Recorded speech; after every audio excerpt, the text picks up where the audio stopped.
Hello everyone, welcome back to my channel. I hope you all are doing good. So in this video, I'm going to discuss about 20 idiom and phrases जो कि A alphabet से start होते हैं. तो without any further, let's get started. आज का first idiom क्या है? Achilles heels. Achilles heels क्या होती है? मतलब कि किसी का कमजोर पक्ष या फिर किसी की वीकनेस. तो इसको हम कैसे याद कर सकते हैं? हील्स वाला एरिया मतलब हमारे जो एरिया होती है पैर की, वो वाला एरिया कितना कमजोर होता है, वीक होता है. तो ऐसे ही हम एक्ने हील्स को याद कर सकते हैं, कमजोर पक्ष, किसी का कमजोर पक्ष. आज का सेकेंड वर्ड है to add fuels to fire. Fuel में फायर को ऐड कर देना, मतलब कि एक फ्यूल होता है जिसमें ज़्यादा आग पकड़ लेते हैं, उसमें तो वो बोला गया है ऐड फ्यूल्स टू फायर, मतलब कि आग में घी डालना, मतलब कि मैटर जो है किसी मैटर को और ज़्यादा ग्रॉस कर देना. किसी का अच्छा खासा मैटर है उसको बिल्कुल बिगाड़ के रख देना, या फिर एक आग में घी डाल के उस आग को और ज़्यादा बढ़ाना. तो to add fuels to fire का मतलब होता है किसी काम को और ज़्यादा खराब कर देना. आज के जो थर्ड इडियम फ्रेजेस है उसका मतलब है N arm chair job. N arm chair job जो होती है उसका मतलब होता है एक good income and a comfort, high comfort की जॉब. जैसे कि आर्म चेयर जॉब्स होती है ना, आर्म वाली जो कंधों तक होती है, मतलब आरामदायक जॉब होना उसको बोलते हैं. तो आरामदायक जॉब होना मतलब कि उनके साथ आय भी अच्छी आ रही हो और हाई कंफर्ट भी हमें मिल रहा हो, हम कंफर्टेबल हो, तो उन्हें बोलते हैं टू हाई कंफर्ट जॉब. आज का जो फोर्थ वर्ड है वो है एन एक्स टू ग्रिड.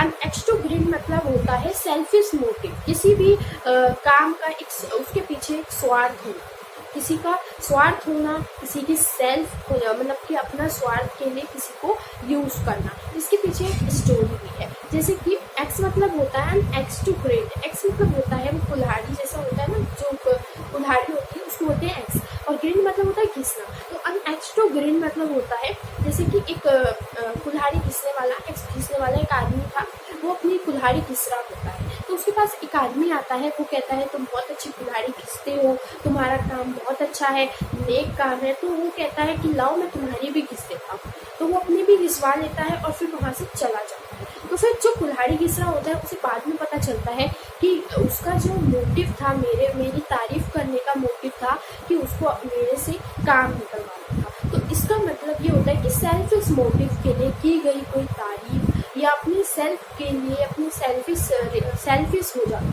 मतलब कि किसी से काम निकलवाना, तो उसे बोलते हैं हम एक्स टू ग्रिड. आज का जो फिफ्थ इडियम है वो है आयरन विल, मतलब कि एक आयरन जैसी विल पावर, दृढ़ शक्ति, स्ट्रॉन्ग विल पावर. इसको कहते हैं आयरन विल, मतलब कि आयरन लोहे की तरह तुम्हारी जो विल पावर है वो बहुत स्ट्रॉन्ग है. तो एन आयरन विल मतलब होता है स्ट्रॉन्ग, दृढ़ निश्चय और स्ट्रॉन्ग विल पावर. आज का जो सिक्स इडियम है वो है an old flame. An old flame का मतलब होता है किसी का पुराना रिलेशन या फिर पुराना प्यार कह सकते हैं, जो पास्ट में रहा हो, जो पुराना हो, तो उसको बोलते हैं old flame. And old flame का मतलब अगर हमें याद करना है, मतलब कि जैसे कि फ्लेम मतलब होती है आँच जो होती है, जो चूल्हे में आँच होती है ना, जो फ्लेम निकल रही होती है उसको बोलते हैं फ्लेम. तो वैसे ही पुरानी आँच जो है हमारे को याद आ जाती है, उसे बोलते हैं ओल्ड फ्लेम, जो कि हमारा पुराना बीता हुआ जो कल होता है उससे उसके रिलेटेड जो भी हमारे रिलेशनशिप्स होते हैं उनको बोलते हैं ओल्ड फ्लेम. आज का जो सेवंथ वर्ड है वो है an old head on young shoulder. इससे आपको नाम से ही पता चल रहा है कि एन ओल्ड हेड मतलब कि पुराना जो हमारा शरीर है वो बहुत ओल्ड हो गया है, ऑन यंग शोल्डर जो यंग है, अभी शोल्डर्स जो है काफ़ी यंग है, बट जो हेड है वो काफ़ी ओल्ड है, मतलब कि अपनी उम्र से ज़्यादा समझदार. कोई लोग होते हैं वो काफ़ी छोटी उम्र में बहुत ज़्यादा समझदार हो जाते हैं, अपनी उम्र से कुछ ज़्यादा समझदार हो जाते हैं, उन्हें बोला जाता है an old head on young shoulder. आज का जो एट्थ वर्ड है वो है an olive branch. An olive branch का मतलब होता है किसी भी शांति निवेदन, शांति से किया हुआ कोई निवेदन, मतलब कि पीस रिक्वेस्ट, शांति से मांगी हुई कोई रिक्वेस्ट. तो एन ऑलिव ब्रांच से हम क्या याद करने कैसे ट्रिक याद कर सकते हैं, जैसे कि ऑलिव होती है ना, ऑलिव ऑयल होती है, ऑलिव का एक फ्रूट भी होता है, उसकी जो ब्रांच होती है ना वो काफ़ी स्मूथ होती है, काफ़ी कह सकते हैं नाजुक होती है। तो वैसे ही पीस जो है एक शांति है, नाजुक है, एक रिक्वेस्ट जो है हल्की सी पीस रिक्वेस्ट मानते हैं, तो इससे भी हम याद कर सकते हैं।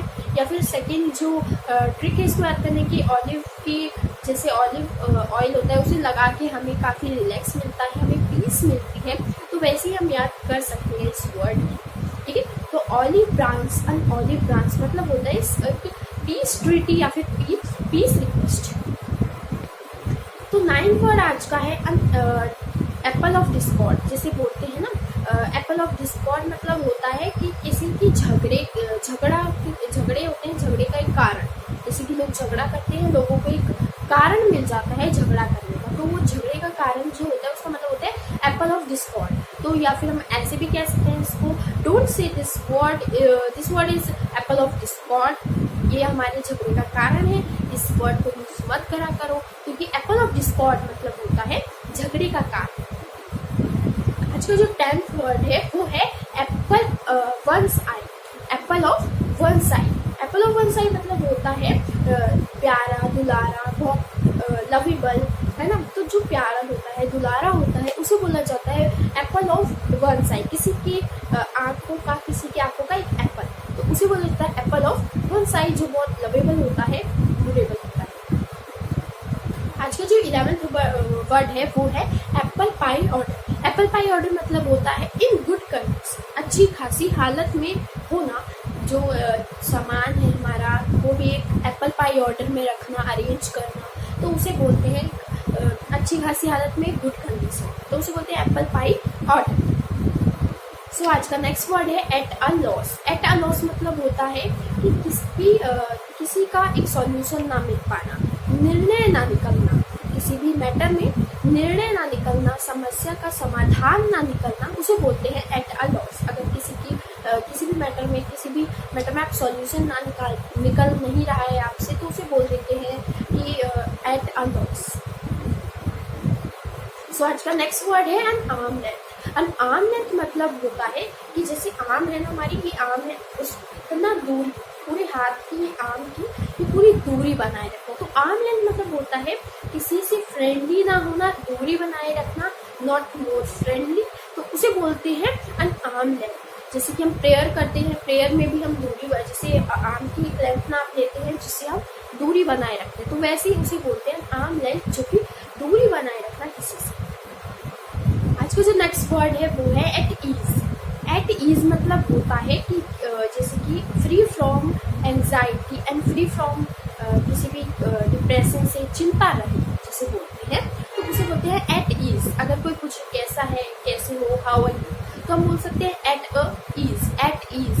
तो ये होता है मतलब कि हम आजकल क्या है, फ्री है, चिंता रहित है, सही है, तो उसको बोलते हैं at ease.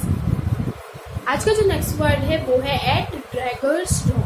Eight draggers drawn मतलब होता है बिटर एनिमी, मतलब कि बहुत कट्टर दुश्मनी किसी से होती है, उसके लिए यूज किया जाता है एट ड्रैगर्स ड्रॉन। इसको हम याद कर सकते हैं जैसे कि अगर आप ड्रैगर्स बना रहे हैं, डायनासोर होते हैं, ड्रैगर्स जिसे कहते हैं, अगर आप उसको बना रहे हो मतलब कि वो ड्रैगर्स जो है किसी से फ्रेंडली तो रह नहीं सकता, वो एक दुश्मन ही होगा जो पूरा मतलब खा जाएगा तुम्हें। तो जैसे एक याद करने का तरीका है, अगर आप ड्रैगर्स ड्रॉ करते हो तो ड्रैगर्स ड्रॉ मतलब होता है किसी का एनिमी है, ये तुम्हारा एनिमी है, तुम अपने एनिमी को ही जन्म दे रहे हो। तो ड्रैगर्स ड्रॉन मतलब होता है कट्टर दुश्मनी, बिटर एनिमी। तो आज का जो नेक्स्ट इडियम है वो है एट वंस फिंगर टिप्स। तो अगर आप किसी की फिंगर टिप्स में हो, एट वंस फिंगर टिप्स, जो फिंगर की टिप्स होती है, हम ऐसे ऐसे गिनते हैं ना, हम ऐसे फिंगर टिप्स होती है किसी की, तो आप अगर किसी की फिंगर टिप्स में हो मतलब कि उसे आपके बारे में काफ़ी नॉलेज है, वो नॉलेजेबल है, तो इसका मतलब होता है कि किसी की फिंगर्स की टिप्स में होना मतलब कि वो काफ़ी नॉलेजेबल है आपके बारे में, मतलब आपके बारे में उसे काफ़ी नॉलेज है। अगर कुछ भी पूछोगे तो वो फिंगर टिप से आपको सारे सवालों के जवाब दे देगा, तो इसका मतलब होता है काफ़ी नॉलेजेबल पर्सन। तो आज का जो नेक्स्ट इडियम है वो है एट वंस विट्स एंड। तो एट वंस विट्स एंड जो है ये इसका ये जो आप देख रहे हो वर्ड्स ही काफ़ी कंफ्यूजिंग है। क्या समझ में आ रहा है? कुछ एट वंस विड्स एंड, तो इसका मतलब भी होता है कंफ्यूज, पजल्ड, काफ़ी कंफ्यूजिंग वर्ड, तो इसका मतलब कंफ्यूजिंग है। ठीक है, तो ऐसे याद कर सकते हैं जैसे कि एट वंस विड्स एंड, ये भी काफ़ी कंफ्यूजिंग वर्ड है, इसका कुछ समझ नहीं आता, तो इसका मतलब भी है पजल्ड, कंफ्यूज, परप्लेक्स्ड, जो कि है। आज का जो नेक्स्ट इडियम है वो है at six and sevens. At six and sevens का मतलब होता है कुछ सब कुछ अस्त व्यस्त हो, बिखरा हुआ हो, उसको बोलते हैं एट सिक्स एंड सेवन्स। मतलब कि 6 कहीं है, 7 कहीं है, ऐसे हम याद कर सकते हैं कि कहाँ है 6, कहाँ है 7। तो एट सिक्स एंड सेवन्स का मतलब होता है बिखरा हुआ होना, इन डिसऑर्डर में होना, ऑर्डर में ना होना, उसको बोलते हैं एट सिक्स एंड सेवन्स। आज का जो नेक्स्ट इडियम है वो है एट स्टेक। एट स्टेक मतलब होता है दाव पर लगा देना। हमें नहीं पता होता कि वो हमारे लिए सही है या नहीं, हम बस उसे दाव पे लगा देते हैं और फिर उसके बारे में हम चिंता करते हैं कि वो हमारे लिए सिक्योरेबल है या नहीं है। वो इनसिक्योरेबल होती है, सिक्योरिटी नहीं होती उस चीज़ के लिए, तो वो दाव पे लग जाती है, इनसिक्योरेबल होती है, रिस्क में लग जाती है, उसे बोलते हैं एट स्टेक। सो आज का जो लास्ट वर्ड है वो है at the 11th our. 11th our मतलब होता है एट द लास्ट मोमेंट, अंतिम समय में किया हुआ कोई काम, तो उसको बोलते हैं एट द 11th आवर। मतलब कि बिल्कुल 11th आवर में हमने ये काम खत्म कर दिया, मतलब कि अंतिम समय, कोई लास्ट मोमेंट। तो ये थे कुछ इडियम एंड फ्रेजेस जो कि ए अल्फाबेट से स्टार्ट होते हैं। आगे हम धीरे धीरे करके बी अल्फाबेट, सी अल्फाबेट और बाकी सारे अल्फाबेट्स के इंपॉर्टेंट इडियम्स कंप्लीट करेंगे धीरे धीरे। और इडियम एंड फ्रेजेस बहुत इजी होते हैं अगर हम उन्हें ट्रिक्स के साथ करें, कुछ लॉजिक लगा के करें, बहुत मस्त, मतलब आराम से याद हो जाते हैं इडियम एंड फ्रेजेस। तो ये थे 20 इडियम्स जो कि ए रिलेटेड थे। अब और भी हम करेंगे, अगर अच्छे लगे तो लाइक, सब्सक्राइब और शेयर करना ना भूलना। मिलते हैं नेक्स्ट वीडियो में, बाय गाइस।